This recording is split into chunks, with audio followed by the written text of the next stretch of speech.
Bienvenidos y gracias por acompañarnos en esta masterclass organizada por LISA Institute. Mi nombre es Rubén Asenjo y soy coordinador en LISA News. Antes de comenzar, déjenme decirles que esta sesión se está grabando y que el chat estará abierto para preguntas que más responderán en directo. Además, recordad que las plazas están limitadas a las primeras 500 conexiones. Esta masterclass se enmarca en una serie de webinars en directo que LISA Institute y LISA News organizan en el contexto del máster profesional de ciberseguridad, ciberinteligencia y ciberdefensa. Durante los próximos 90 minutos abordaremos con un enfoque práctico y orientado a la toma de decisiones las diferencias entre Surface, Deep y Dark Web, los riesgos reales de trazabilidad y de desanonimización y cómo aplicar OPSEC y configuración segura para minimizar la huella digital, proteger accesos y reducir el impacto de filtraciones.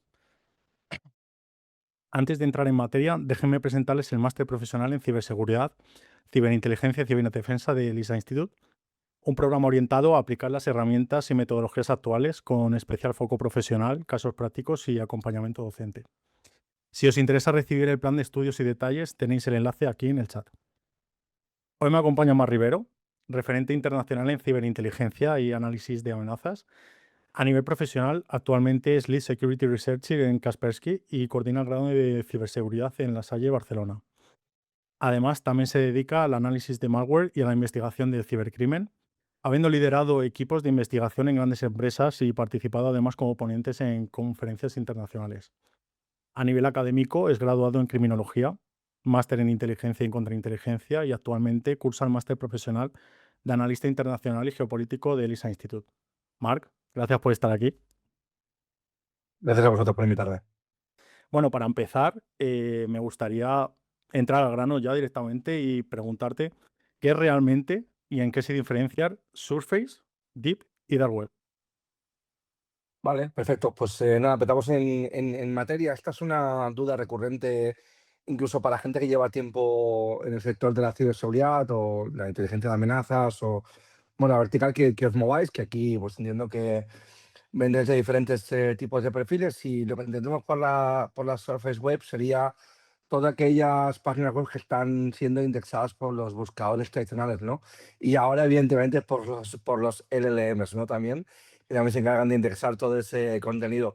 La parte de D-Web sería todas aquellas páginas que no están indexadas públicamente y no por eso quiere decir que sean ilegales o sospechosas, porque podrían ser, por ejemplo, vuestro correo web, podría ser una intranet corporativa, cuando hacéis login en Instagram o en Facebook, lo que esté con perfil privado.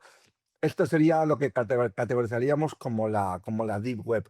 Y la Dark Web sería un subconjunto muy concreto dentro de la Deep Web, pero que además requiere pues, una serie de medidas técnicas para acceder a ese tipo de páginas, ¿no? Como sería pues, el uso de software como Tor o I2P o Freenet, ¿no? Este tipo de entornos que hace falta algún tipo de software para hablar ese protocolo y poder acceder a ese entorno. Ujú. En tu experiencia investigando amenazas avanzadas, ¿qué diferencia a los equipos que sobreviven a un incidente grave de los que quedan bloqueados por el caos? Yo te diría que lo más importante es tener ese criterio conceptual, ¿no? Es decir, es importante entender la situación, entender el contexto donde te estás moviendo, qué organización o a quién estás sirviendo laboralmente, profesionalmente para proteger esos activos y en base a la amenaza actuar en consecuencia, ¿no? Porque evidentemente, pues una amenaza que para cliente A o organismo B, organización C, puede ser extremadamente crítica, para la organización D, E y F puede no serlo por su propio contexto, ¿no? Entonces es importante tener ese criterio muy, muy presente y es lo que realmente hace que tú seas un buen profesional. Bueno, en tu caso, eres un profesional, has trabajado en entornos muy distintos, ya sea investigación, consultoría, inteligencia de amenazas. ¿Qué habilidad transversal recomendarías desarrollar a quien quiera dedicarse a CTI? Pues yo creo que evidentemente conocimiento técnico necesitas, evidentemente, porque pues obviamente necesitas poder entender lo que está ocurriendo. Es verdad que el tema de la inteligencia artificial acorta algunos pasos a la hora de poder sacar pues, ciertas conclusiones técnicas, pero esto no quita que uno tenga que saber también gobernar esos LLMs, ¿no?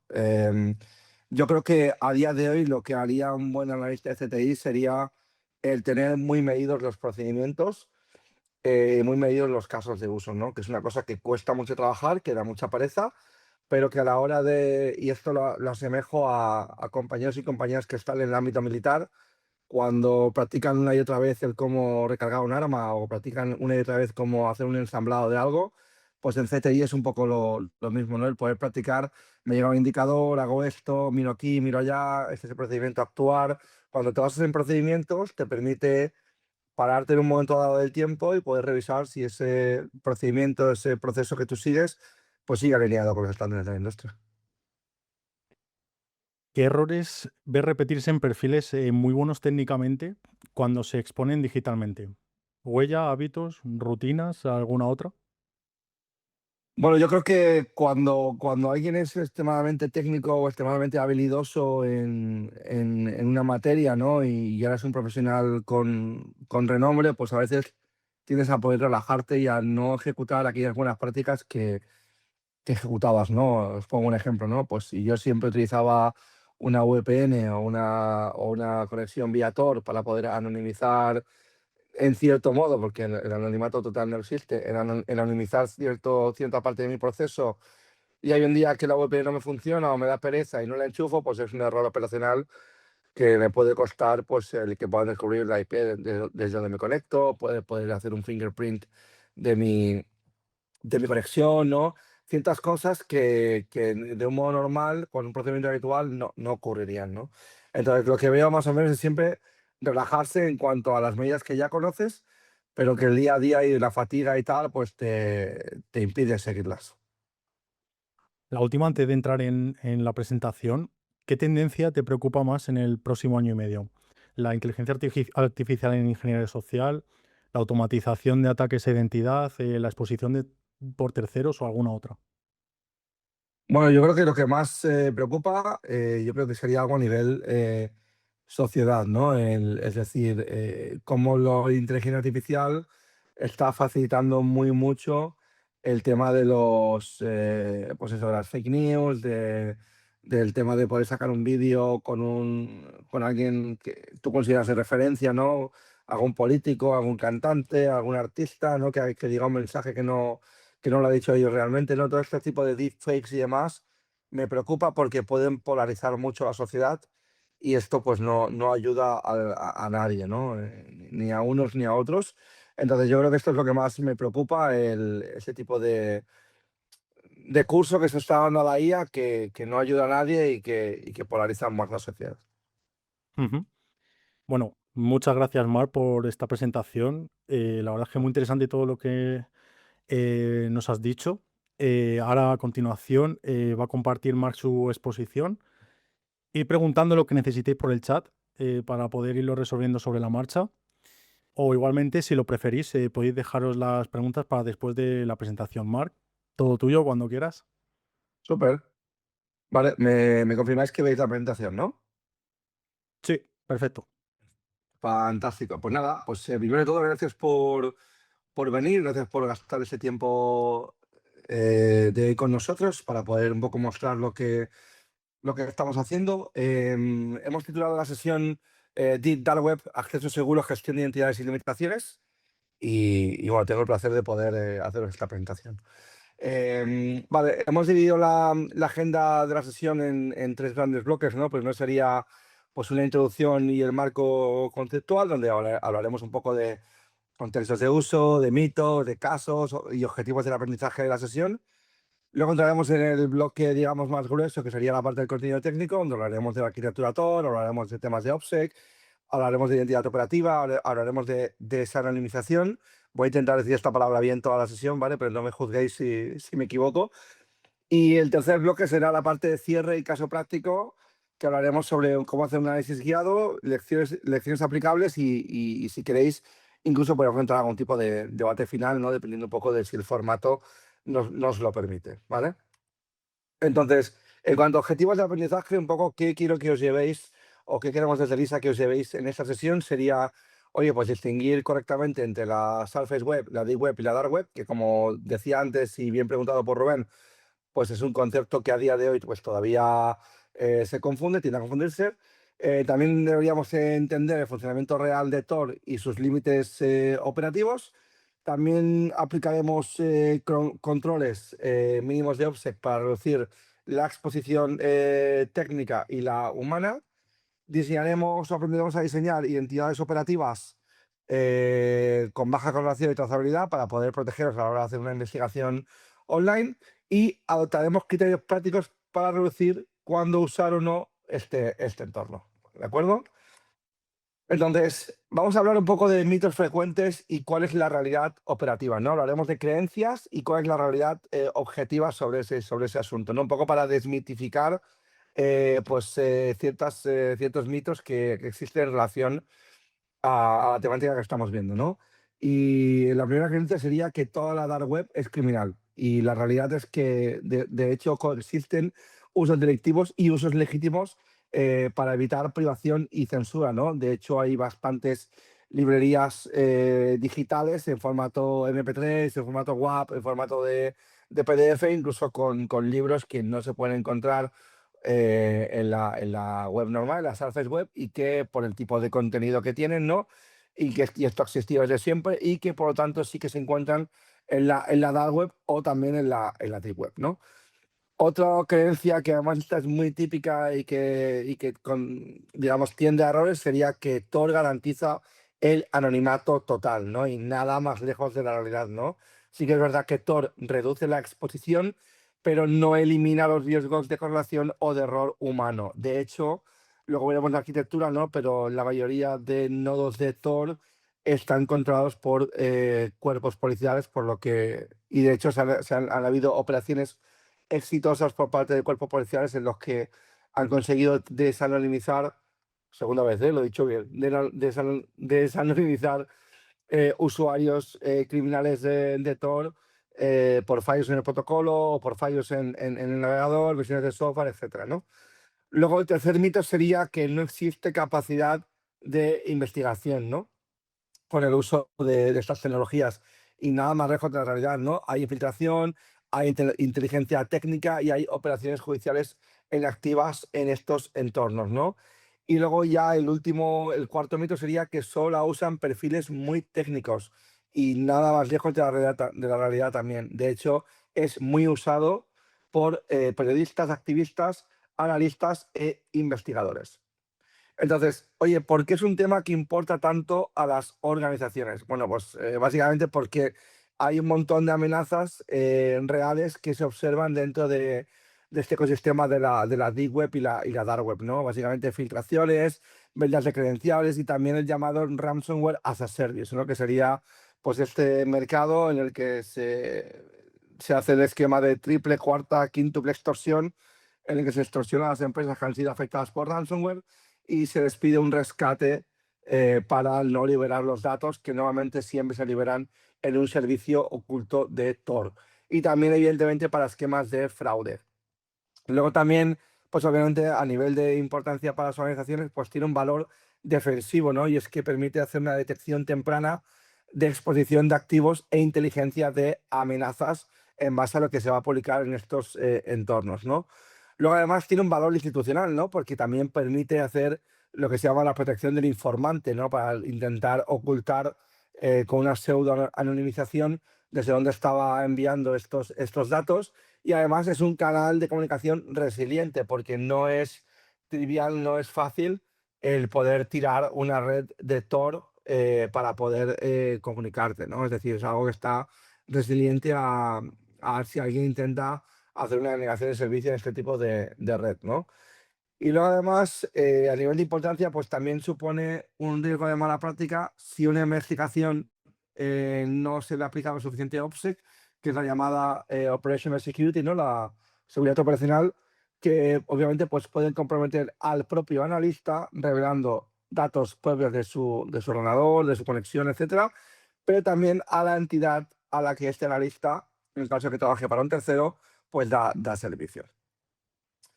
Hay de hecho casos notorios en los cuales el uso de la red Tor no ha evitado que la operación policial obviamente consiguiese tumbar o detener a los autores de estas operaciones criminales, ¿no? Como es el caso tan famoso de Silk Road, ¿no? Que como sabéis, pues si no lo sabéis, pues era una red clandestina que tú comprabas básicamente drogas dentro de este marketplace y te llegaba a tu casa, a tu correo postal, ¿no? Básicamente consiguieron montar una monetización ilícita a escala y un rastro operativo fuera de esta red Tor, ¿no?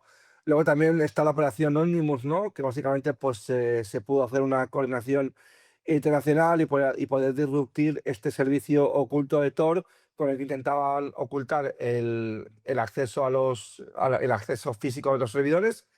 La operación Bayonet, que también, pues, mediante una operación de infiltración prolongada y explotando errores de confianza, consiguieron también ubicar los servidores dentro de la red Tor, ¿no? Y básicamente, como lección transversal que sacamos de este ámbito, es que el anonimato se rompe por una mezcla de evidencia técnica y de evidencia humana. Seguimos. Luego también quería también preguntaros a modo de un poco debate general, si es que los que estáis aquí, los y las que estáis aquí, tenemos aquí 100 participantes de momento, ¿quién había accedido alguna vez a Tor y en qué contexto? Y si lo habéis probado, si no, qué experiencia tenéis.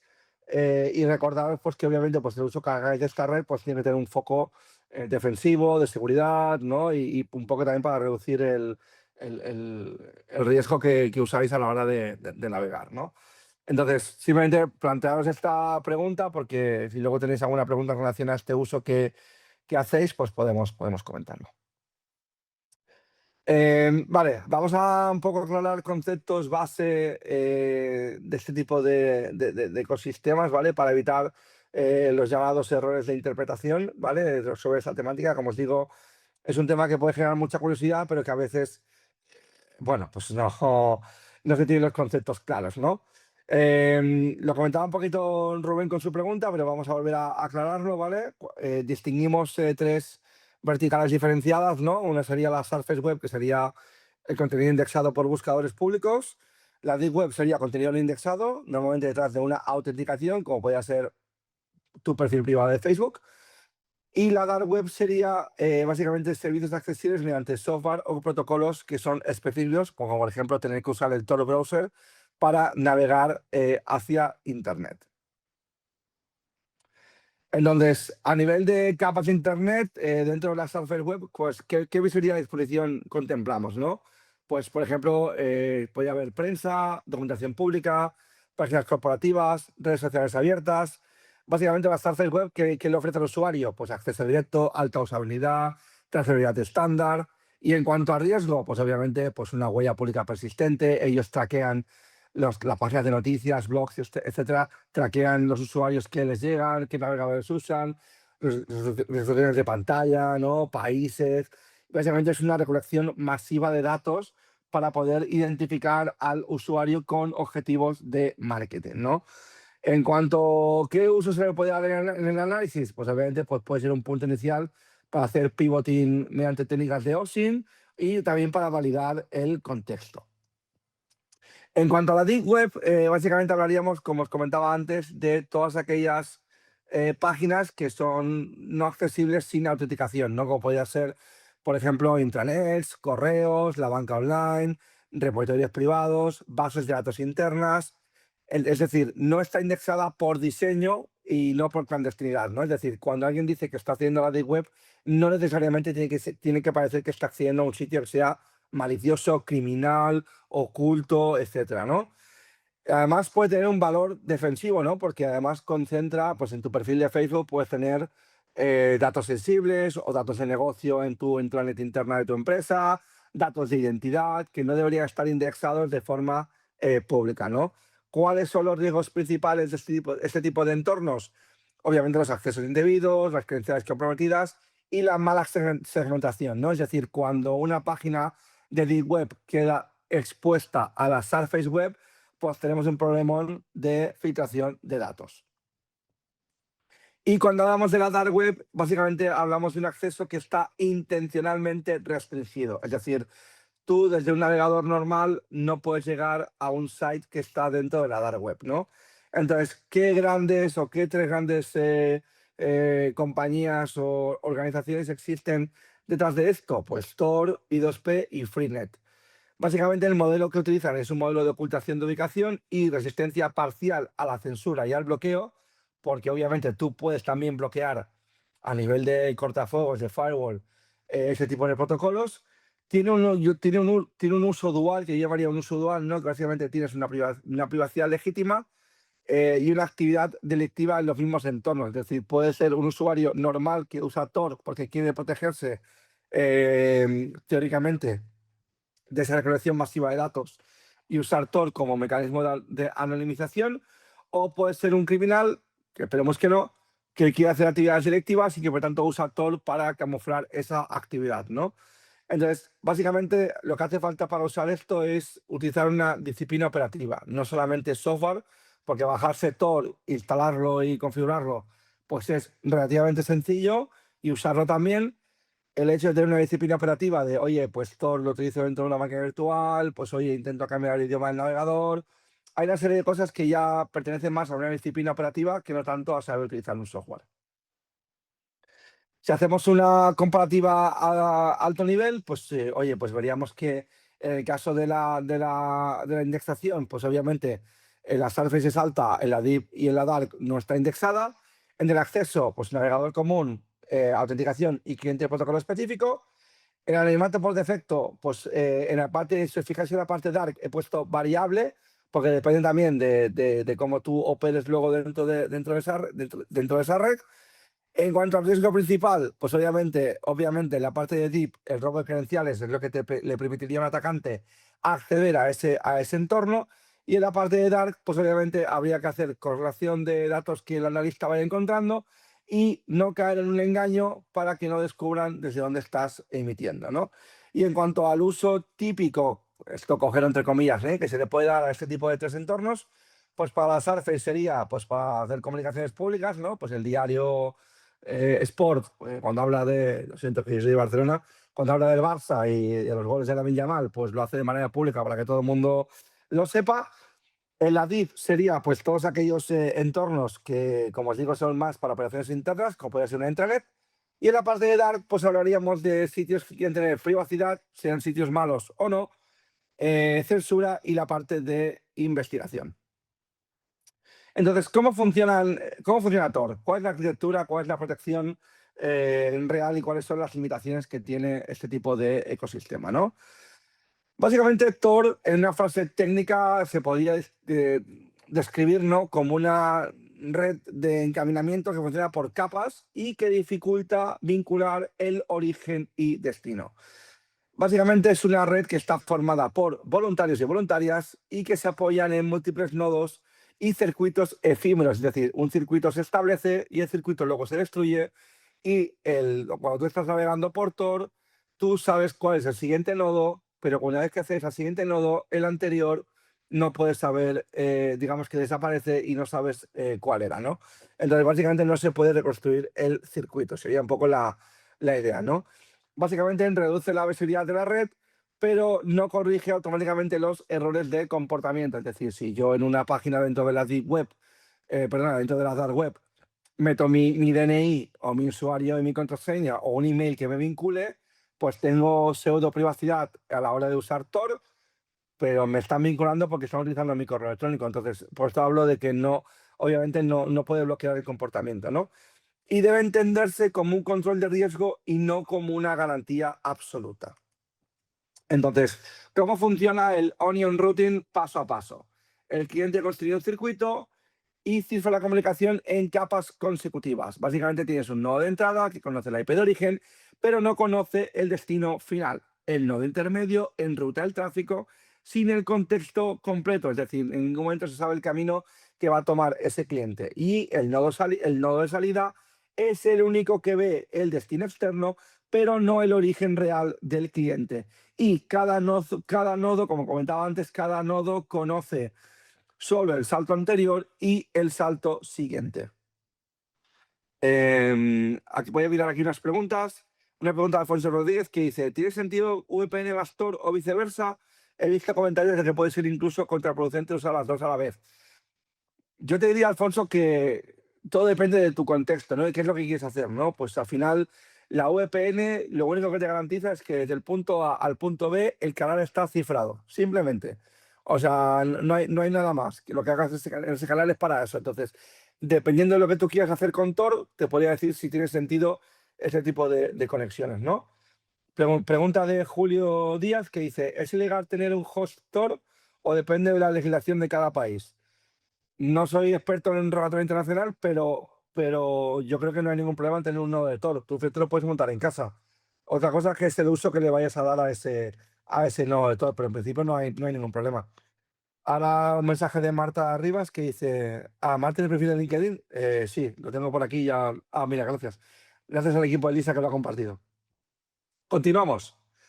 Vale, pues continuamos hablando de cómo funciona Tor. Básicamente, para un poco explicar de manera visual, que creo que se entiende mucho mejor, cómo funciona este encaminamiento y este onion routing por parte de Tor, pues lo que comentaba antes, ¿no? El cliente de Tor se inicia, entonces tienes un nodo de entrada, el nodo intermedio, el nodo de salida y el destino en Internet, ¿no? Como os decía, es importante que entendáis el concepto de que ningún nodo conoce la ruta completa, el contenido y el origen real a la vez.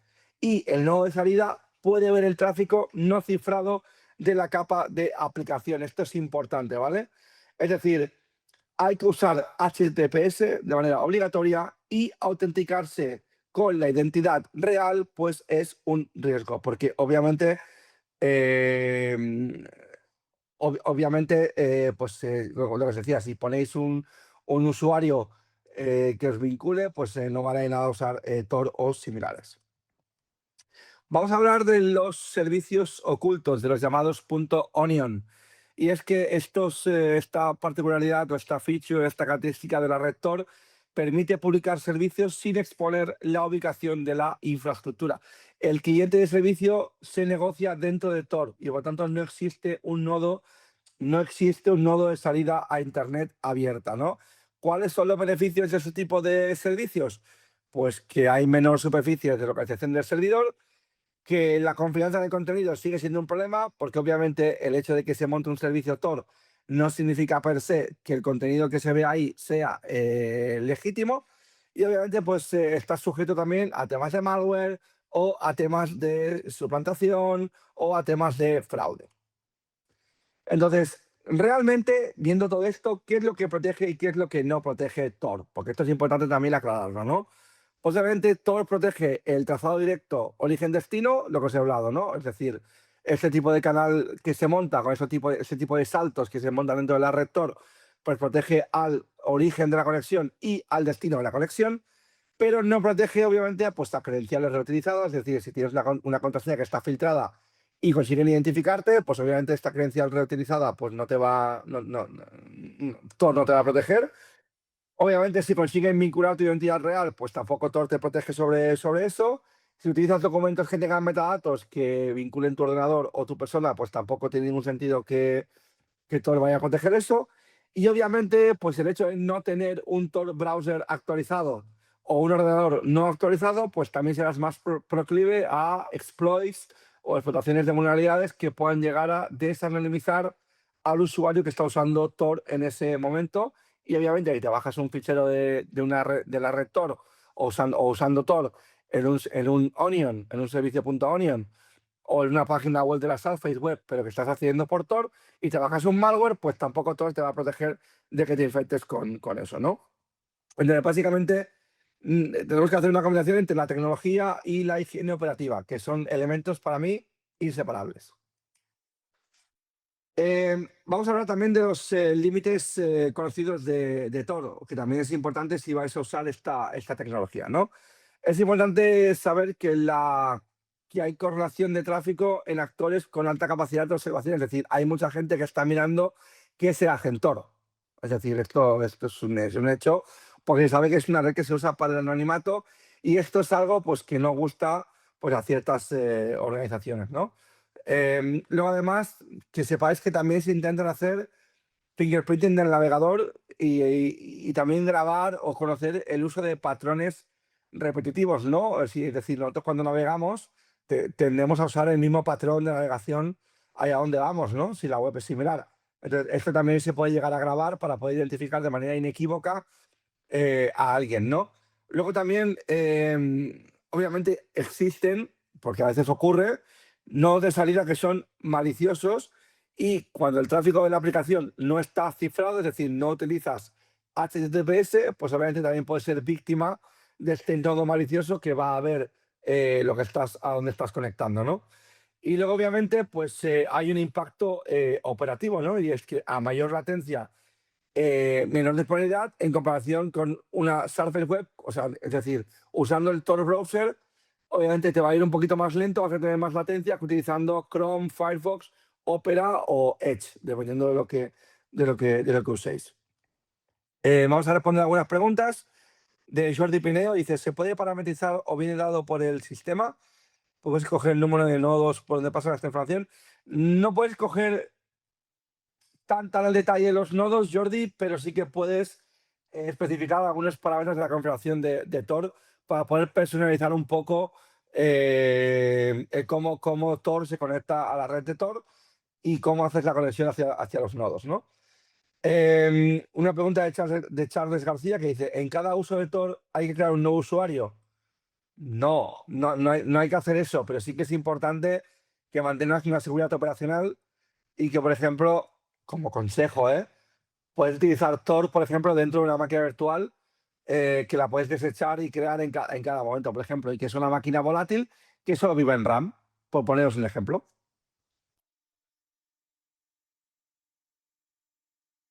Vamos a hablar ahora del OPSEC y el acceso seguro y los controles prácticos para reducir la exposición, que es un tema también complejo. Cuando hablamos de OPSEC, hablamos de lo que llamamos el modelo de amenazas para entrar en la dark web, ¿no?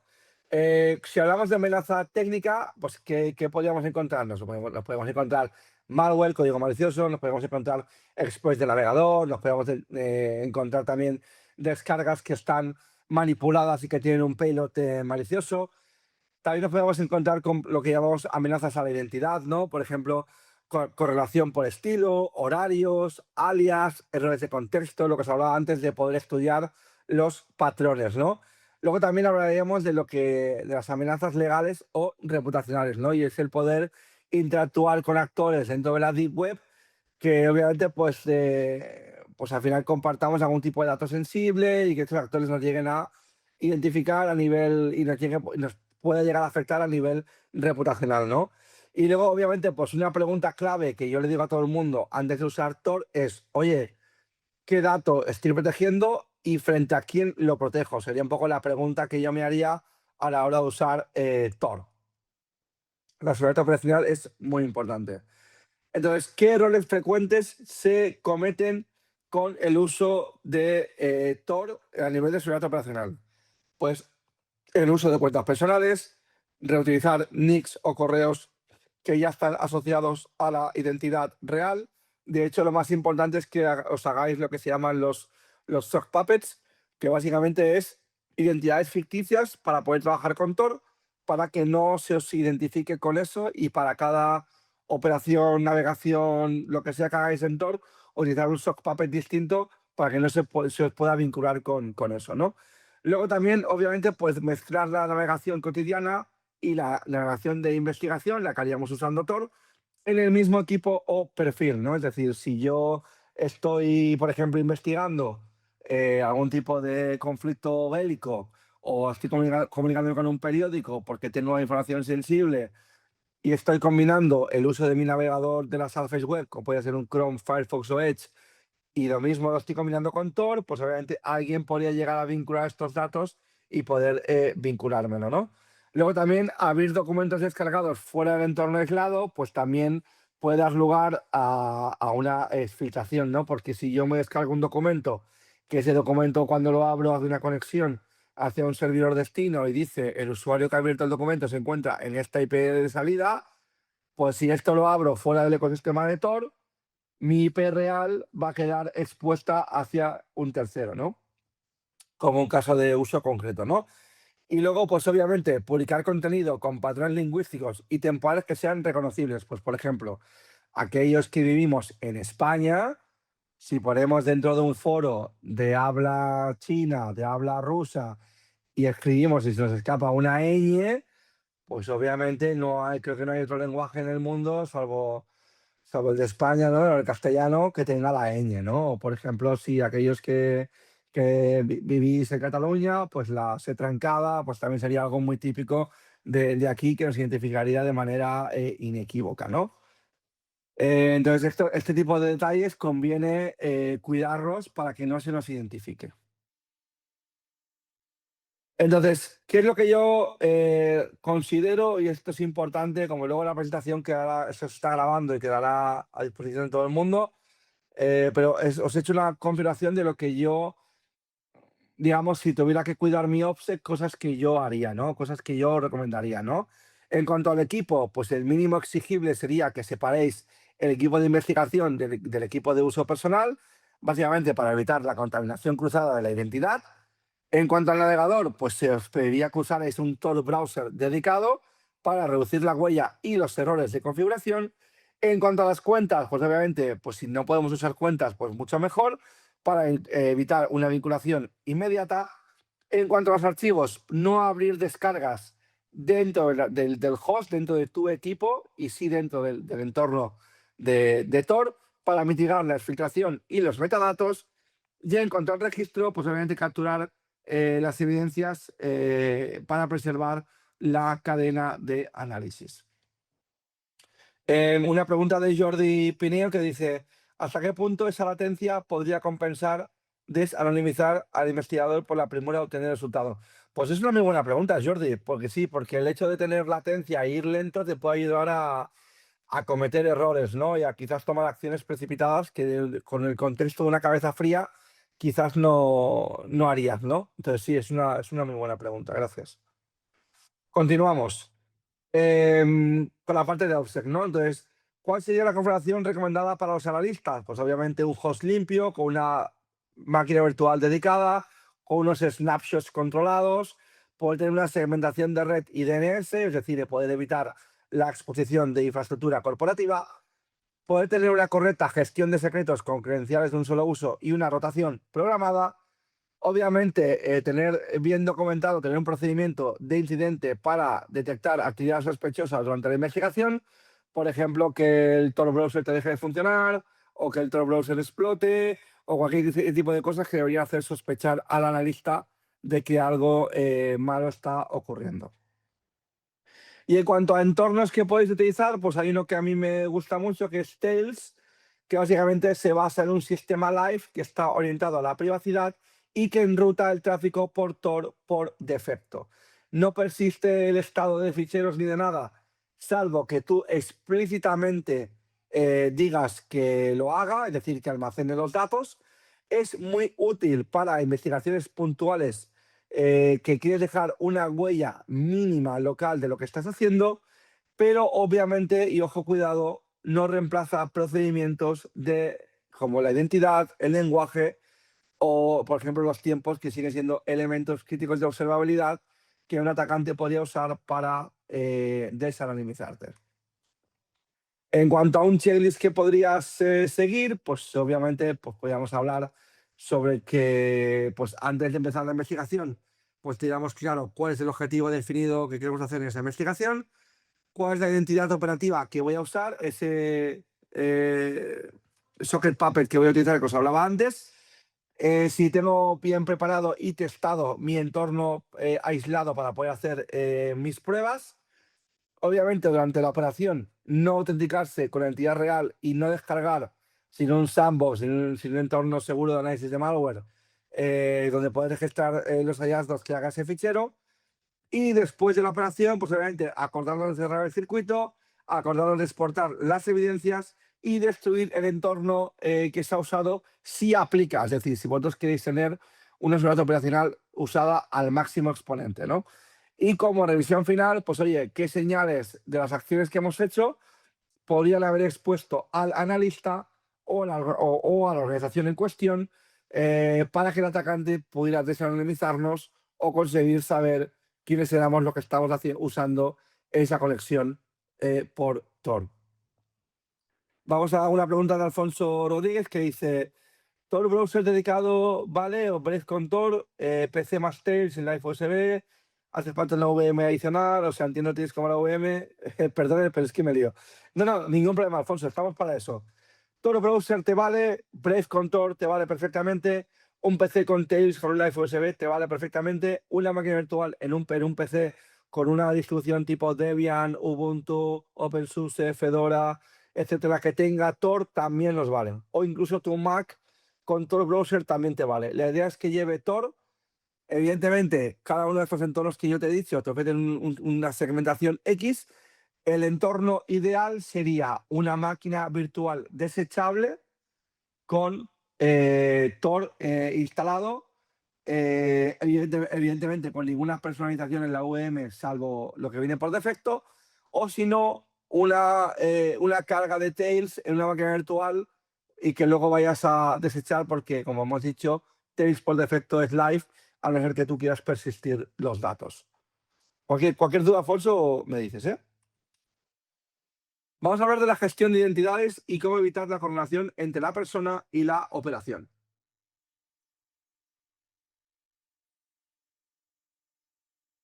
Cuando hablamos de identidades, tenemos que entender qué es lo que compone una identidad, ¿no? Lo que compone una identidad son elementos visibles, como podría ser un alias, un correo, un avatar, un estilo de interacción.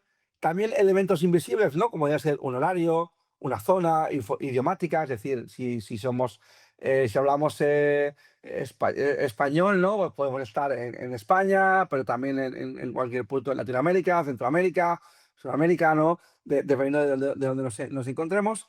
Metadatos, comportamiento, pero también elementos técnicos, ¿no? Como pueden ser dispositivos, resoluciones de pantalla, huellas de navegador y también dispositivos de red.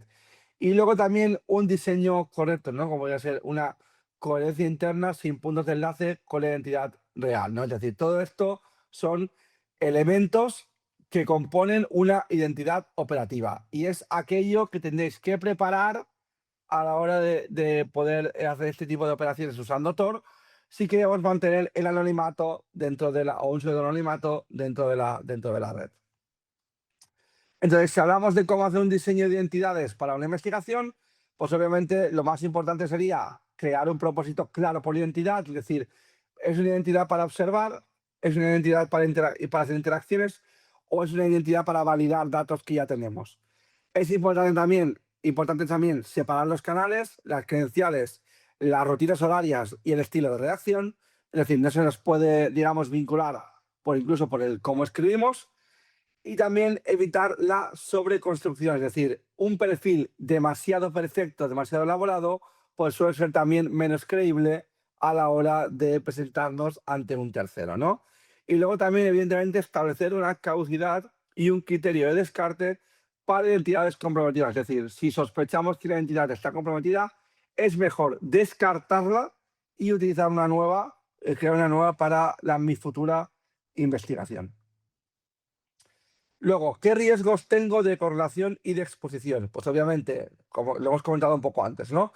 Repetición de frases, errores ortográficos, errores ortográficos característicos y un tono estable, ¿no? Es decir, esto puede ser, pues, digamos, sospecho o que sea sospechoso por parte de quien te está intentando vigilar. Obviamente, actuar en actividades, actuar en franjas horarias compatibles con una misma persona o equipo, es decir, pues una de las técnicas que se usa a nivel de atribución para poder decir que este malware, este código malicioso, se creó en tal o X parte del mundo, es mirar las fechas de compilación, ¿no? Es decir, oye, pues todos los binarios que yo me he encontrado en la investigación están en el horario Z o en el horario Z+1, pues esto significa que está pues, en Madrid, en Londres, en París, ¿no? Puede estar en zona europea, ¿no? Es decir, el también trabajar en ciertas horas el tener actividad en ciertas horas, también te puede ayudar a un atacante a poder vincularte de manera inequívoca o por lo menos intentar mapearte en el mapa, ¿no? Luego también, pues obviamente no hagáis reciclaje de alias. Si habéis usado el alias Lisito Institutito 42, pues obviamente, y lo habéis usado para Operación X, pues no lo uséis para más adelante, ¿no? Luego también el reuso de imágenes o dominios en contextos distintos tampoco ayuda a que tengáis una buena seguridad operacional, ¿no? Y luego, obviamente, pues no hagáis o no caigáis en el error de hacer cruce de datos externos, por ejemplo, que te puedan vincular por una brecha de datos o por el uso de redes sociales o repositorios de información para que puedan atribuirlos también de manera inequívoca, ¿no? Una pregunta de Jordi Pineo que dice, ¿esa identidad debería tener un pasado creíble o sería sospechoso que no lo tuviera? Pues es una muy buena pregunta también, Jordi, porque obviamente, como comentaba, un perfil demasiado creíble, demasiado trabajado, puede dar sospecha, pero alguien que aparece de la nada, que de repente tiene información sobre el objetivo y que está muy bien informado y demás, pues hombre, también es sospechosillo, ¿no? De hecho, las identidades se suelen trabajar con el tiempo para que sean creíbles, ¿no?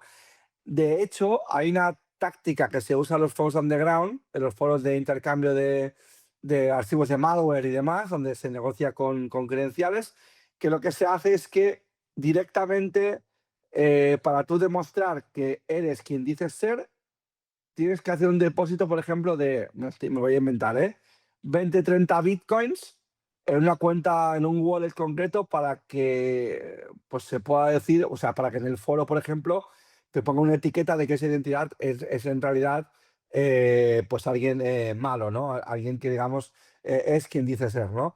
Pues obviamente, pues ojalá fuerzas y cuerpos de seguridad del Estado pues tuvieran 30, 40 bitcoins para poder hacer una identidad falsa en un foro, ¿no? Entonces, esto es una táctica que usan los criminales para poder saber si la persona que está detrás de ese nickname es quien dice ser. Vamos a hablar sobre técnicas de desanonimización, cuáles son las técnicas habituales y cuáles son las contramedidas realistas que podemos aplicar. Y todo esto pues, es información accionable que os podéis llevar de esta sesión.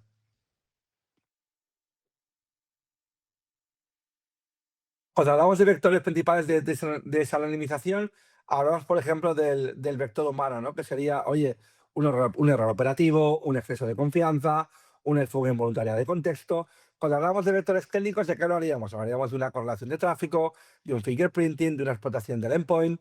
Si hablamos de un vector social, ¿de qué podríamos estar hablando? Pues de una infiltración de comunidades, de una manipulación de confianza.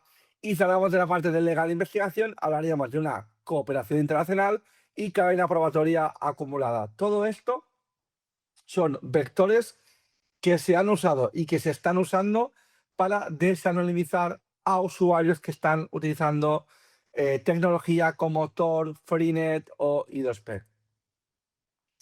Si hablamos de la parte de coordinación de tráfico y fingerprinting, pues hablamos de que el objetivo del atacante será siempre vincular patrones de entrada y de salida en ventanas temporales, ¿no? Es decir, lo que hablábamos antes de poder apuntar o que siempre trabajamos en el mismo uso horario, en las mismas franjas horarias, pues todo eso es susceptible de que alguien pueda estar anotando esos tiempos de conexión, ¿no? También pueden observar o analizar temas como el tamaño de los paquetes, la cadencia, el horario, el comportamiento de la sesión y obviamente pues esas pequeñas diferencias de entorno hacen que alguien pueda decir, pues este usuario es María, que utiliza este navegador, un Tor browser configurado en inglés, bla, bla, bla, bla, bla, que hacen de que se pueden identificar de manera singular al, al usuario, ¿no? Entonces, ¿qué contramedidas podríamos aplicar para evitar ese tipo de desanonimización? Pues obviamente minimizar los patrones estables y reducir la exposición temporal recurrente, es decir, intentar que, pues, que con ese no uso de patrones repetitivos pues, se pueda asociar esa conexión a mi persona. Ya hablamos de un tema ya un poco más complejo, que sería la parte de malware e infiltración humana, ¿no?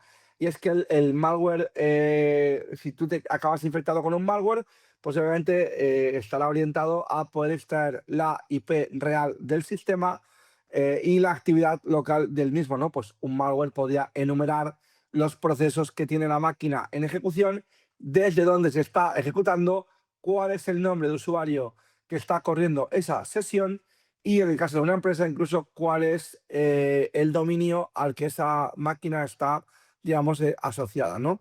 Y básicamente lo que se hace es que se consigue desanonimizar por completo esa conexión, ¿no? Para alguien que está infectado con un malware. En cuanto a la infiltración, básicamente lo que se hace es que se construye una relación de confianza hasta que hacen que el usuario que está usando la red Tor provoque acciones por un canal fuera del canal seguro, ¿no? Como por ejemplo, oye, pues no abras este link desde Tor porque no funciona bien, ábrelo desde tu navegador y cuando tú lo abres desde tu navegador, el servidor destino recoge la IP origen para poder traquearla en su sistema, ¿no?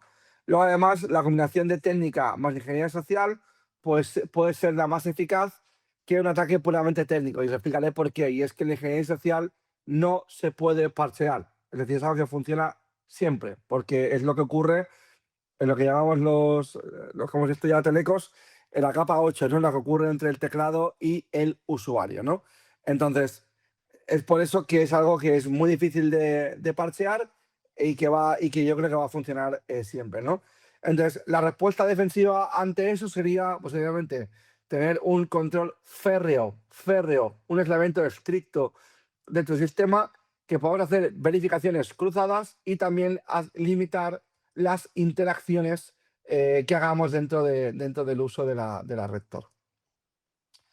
Y en cuanto a limitaciones y criterio de uso, ¿qué podemos esperar de forma realista?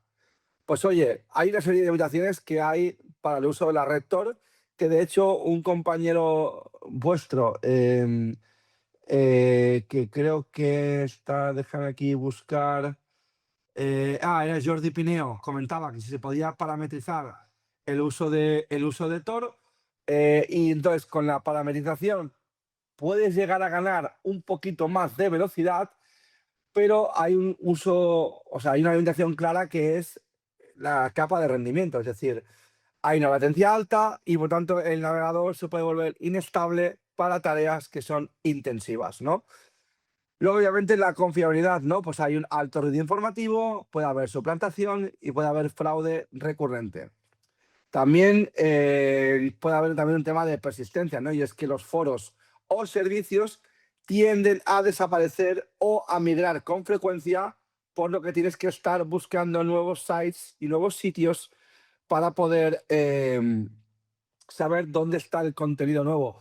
Porque es un poco lo que comentaba antes. Es decir, em, si antes había un uso X de un foro en una dirección Onion, esta gente puede migrar el servicio a otro servicio Onion y como no estés en los canales adecuados, puedes perder el acceso a ese foro, ¿no? Y luego la implicación, ¿no? La validación de fuentes, pues debe ser más estricta que lo que haríamos en una web abierta. Hay una pregunta de Robert Koch que dice, ¿puedes mostrar un ejemplo en vivo? Sí, luego haremos una parte de demo, Robert. Vale, vamos a la parte de más limitaciones y es, oye, ¿qué criterios de decisión podemos tomar? ¿Cuándo usarlos y cuándo no? Oye, pues cuando hay una necesidad clara de privacidad, de censura, de resistencia o de investigación específica, pues Tor puede ser, Tor, I2P o Freenet, puede ser una buena herramienta que te sirva para poder garantizar el uso de esa privacidad o esa censura o resistencia, ¿no? ¿Cuándo también podría ser bueno usarlo, no? Pues cuando quieres evitar que el objetivo para lograr sea de entornos convencionales con menor riesgo. También sería un entorno para el que usar Tor. Obviamente no hay que confundir la curiosidad con la necesidad operativa. Y luego además debemos seguir un principio que es como una carta magna, que es el coste de la exposición nunca debe superar el valor de la información obtenida. Y repito, el coste de exposición nunca debe superar el valor de la información obtenida. Esto es lo más importante a la hora de utilizar tecnologías como Tor. Vamos a hacer un caso práctico, ¿vale? Ahora me vais a permitir un momento que deje de compartir, porque vamos a buscar aquí una URL, ¿vale? Dame un segundito. Si queréis dejar alguna pregunta mientras en el chat, pues ahora la contestaré, ¿vale? Dame un segundito. Eh, Ahora lo que voy a hacer va a ser buscar páginas. Aquí está, mi GitHub favorito. Dame un segundito que yo busco aquí rápido. Aquellos que no habéis usado nunca Tor, pues va a ser la primera vez que lo veáis. Así que nada, está bien, está perfecto. Vale, dame un segundito. A ver, esto. Voy a hacer una prueba para que el efecto demo sea bueno. Funcione. ¿Veis? Primero está caído. Dame un segundo.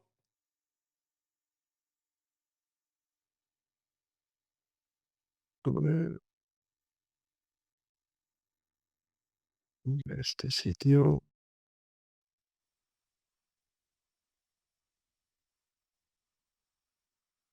Vale, sí, perfecto. Mira. Mm,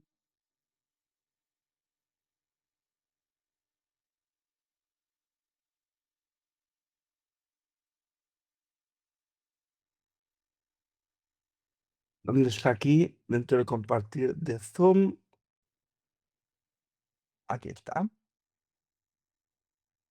Vale, veis aquí el navegador, ¿no?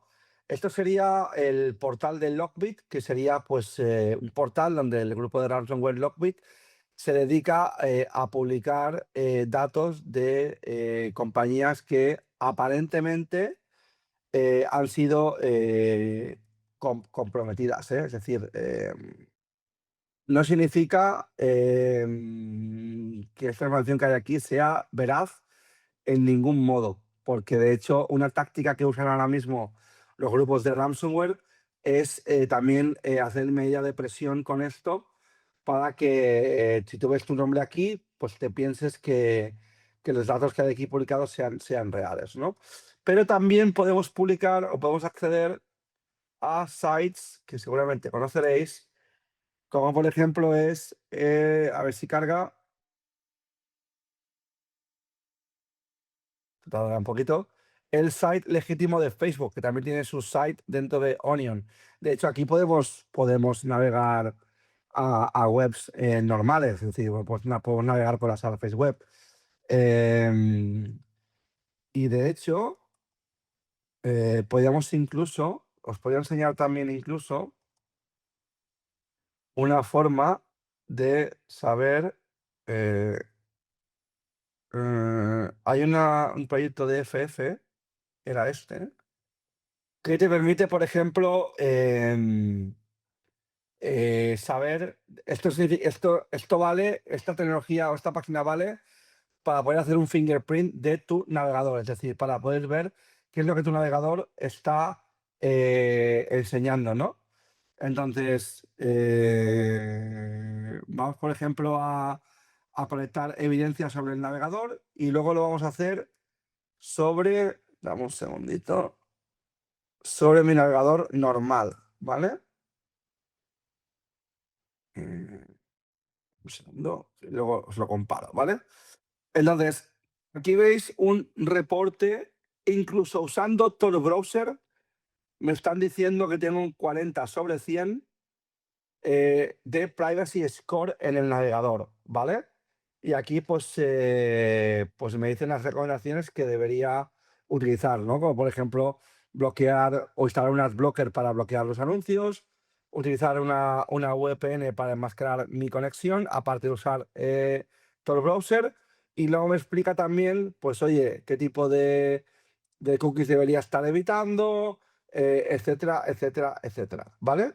Esto en cuanto a páginas que te pueden ayudar. De hecho, os voy a colocar el link aquí en el chat de Zoom para que lo veáis.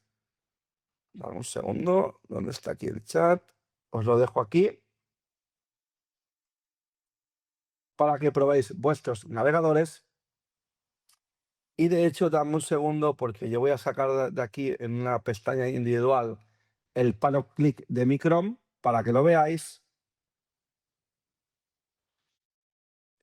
Aquí lo tengo. Para que veáis la diferencia, donde me dice que obviamente ya tengo un score mucho más bajo, ¿vale? Para esto, un segundo. Mm, un score mucho más bajo y además me dice, pues, qué debería estar haciendo, ¿no? Que aquí en este caso me dice más cosas, ¿no? Me dice, oye, usa un canvas blocker para evitar el fingerprint, usa WebGL para revelar tu la información de tu... O sea, el WebGL, el motor de WebGL revela la información de tu GPU, enable the Global Privacy Control dentro de tu browser y usa VPN y demás. Entonces, veis un poco la cantidad de configuraciones que debería estar haciendo dentro de mi entorno a la hora de utilizar el navegador, ¿no? Vale. Ay, perdón, gracias Lisa por compartir el enlace para todo el mundo. Vale, vamos a seguir con la presentación. Correcto, eso es. Eso es. A ver, dame un segundo, que se ha quedado esto pillado. Vale, ahora sí, perfecto. Disculpad, líos de Zoom. Vale, conclusiones. Vamos a las conclusiones. Para un poco cerrar y las ideas clave y el debate final, ¿no? Básicamente, la dark web no equivale a un anonimato perfecto, equivale a una complejidad de atribución. La mayor causa de exposición sigue siendo el error humano y no el fallo a nivel criptográfico. El OPSEC requiere método, disciplina y revisión constante. Los recursos recomendados para continuar son, oye, Tor Browser, Tails, marcos o SIN que te puedas montar y guías de Threat Intelligence. Y obviamente, pues preguntas que podríamos usar para el debate sería, oye, regulación, límites legales y usos responsables en defensa que podemos comentar ahora si queréis, ¿vale? Entonces ahora este tiempo sería para vosotros y vosotras dudas, si alguien que incluso, no sé si es posible incluso abrir micro, cosas que quieres comentar. Ahora, digamos, este tipo sería para vosotros y vosotras, para que podamos comentar dudas. Así que soy todo vuestro.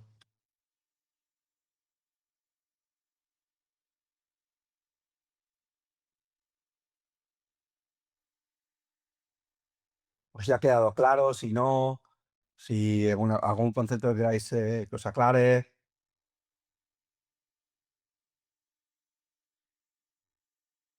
Muchas gracias, Francisco, por tus palabras. Gracias, Roberto.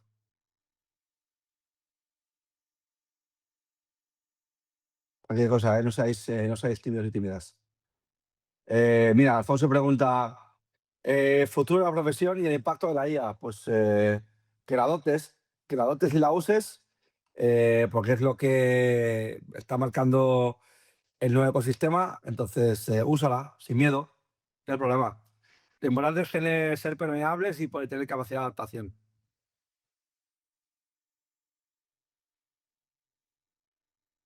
Bueno, Marc, la verdad es que decirte que nos has dado una clase fantástica. Muchas gracias, de verdad, por esta presentación. Ha sido todo muy interesante. Mientras la gente te hace alguna pregunta más, si desean, yo si quieres te lanzo alguna más. Venga.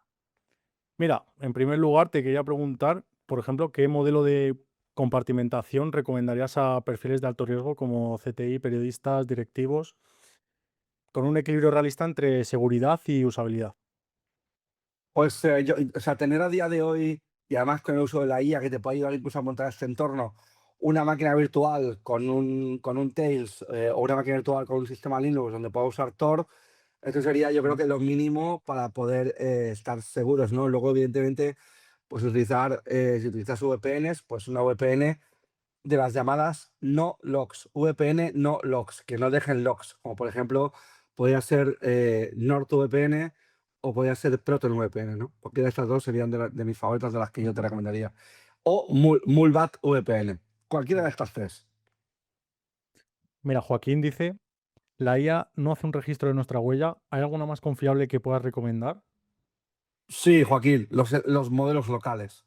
Oyama y compañía. GLM, estos modelos locales que puedas ejecutar en tu infraestructura son los que no van a dejar telemetría para el tercero. Pensar que, y no es una crítica, es un hecho de cómo funciona la inteligencia artificial generativa en modelos mayoritarios, como puede ser OpenAI, Anthropic, Grok, Perplexity, cualquiera de estos providers se basan de los datos de lo que la gente usa. Es decir, necesitan datos, necesitan telemetría.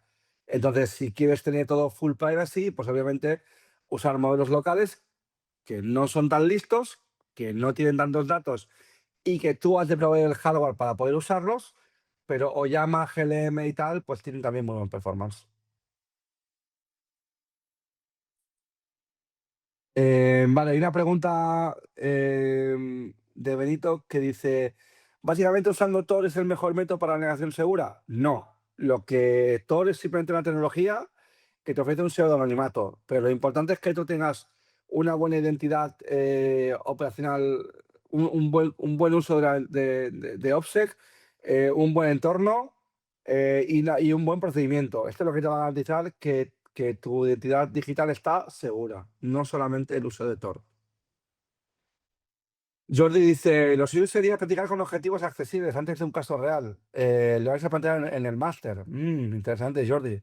Para eso tendrás que hacer el máster, tío. Tendrás que apuntarte a Lisa para hacer el máster. Pero sí, aquí sabes que el Lisa se trabaja con prácticas reales y que te enseñaremos a que puedas hacerlo por mutuo propio. O sea que adelante, adelante con eso porque es algo interesante que vas a poder ver aquí también. Mira, Javier Argüello dice, una pregunta teniendo en cuenta que navegadores como todos son creados por servicios de inteligencia, las mensajerías como Telegram están detrás también de servicios de inteligencia y crees que hay analización por mucho que se use otros medios como VPN. Javier, sí, tío, es un tema complejo, es una pregunta yo creo que me necesitaría otra, que Rubén me diera otra hora para poder hablar sobre eso. Es complejo, porque además, obviamente, pues hay que seguir muy bien los proyectos eh, para saber quién está detrás, ¿no? Hombre, Tor, yo creo que Tor, que la foundation de Tor, yo creo que no hay dudas de quién puede haber estado detrás, ¿no? Quizás de aquí a unos años vemos el caso no sé qué,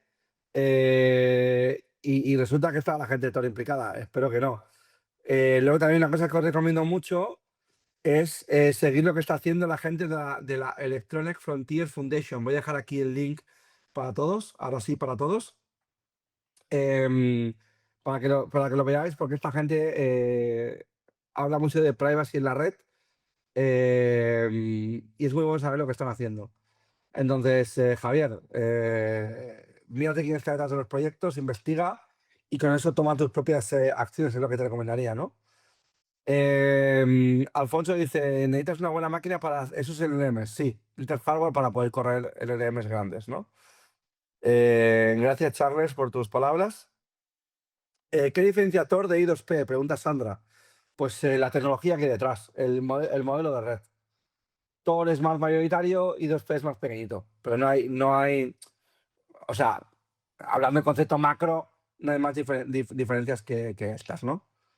¿El acceso a la Dark vía Internet por red celular sería más seguro o no hay diferencia respecto a Internet regular, casa-trabajo? Julio, o sea, el hecho de levantar Tor, no, porque en teoría el circuito de Tor, si no hay ninguna vulnerabilidad, te evita que sepan tu IP origen, pero yo lo usaría dentro de una máquina virtual, por ejemplo, que tenga VPN, por ejemplo, o doble VPN, que también hay sistemas que utilizan doble VPN. Vale. Decían que de Tor decían que estaba la NSA. Bueno, Javier, lo que se habla de Tor es que hay muchos nodos de salida que están controlados por ellos, sí. Sí, correcto. Es una habladuría que se comenta. Pregunta por prejuicios, pregunta Alfonso. Dice, ¿una empresa rusa como Kaspersky es de fiar en empresas occidentales? ¿Cómo quitar esos prejuicios? Hombre, yo creo que cuando se habla de ese tipo de, de entornos como el que acabas de comentar, Alfonso, yo te diría que, pues en este caso, Kaspersky, pues tiene un centro de transparencia que todo el mundo que quiera puede revisar el código fuente.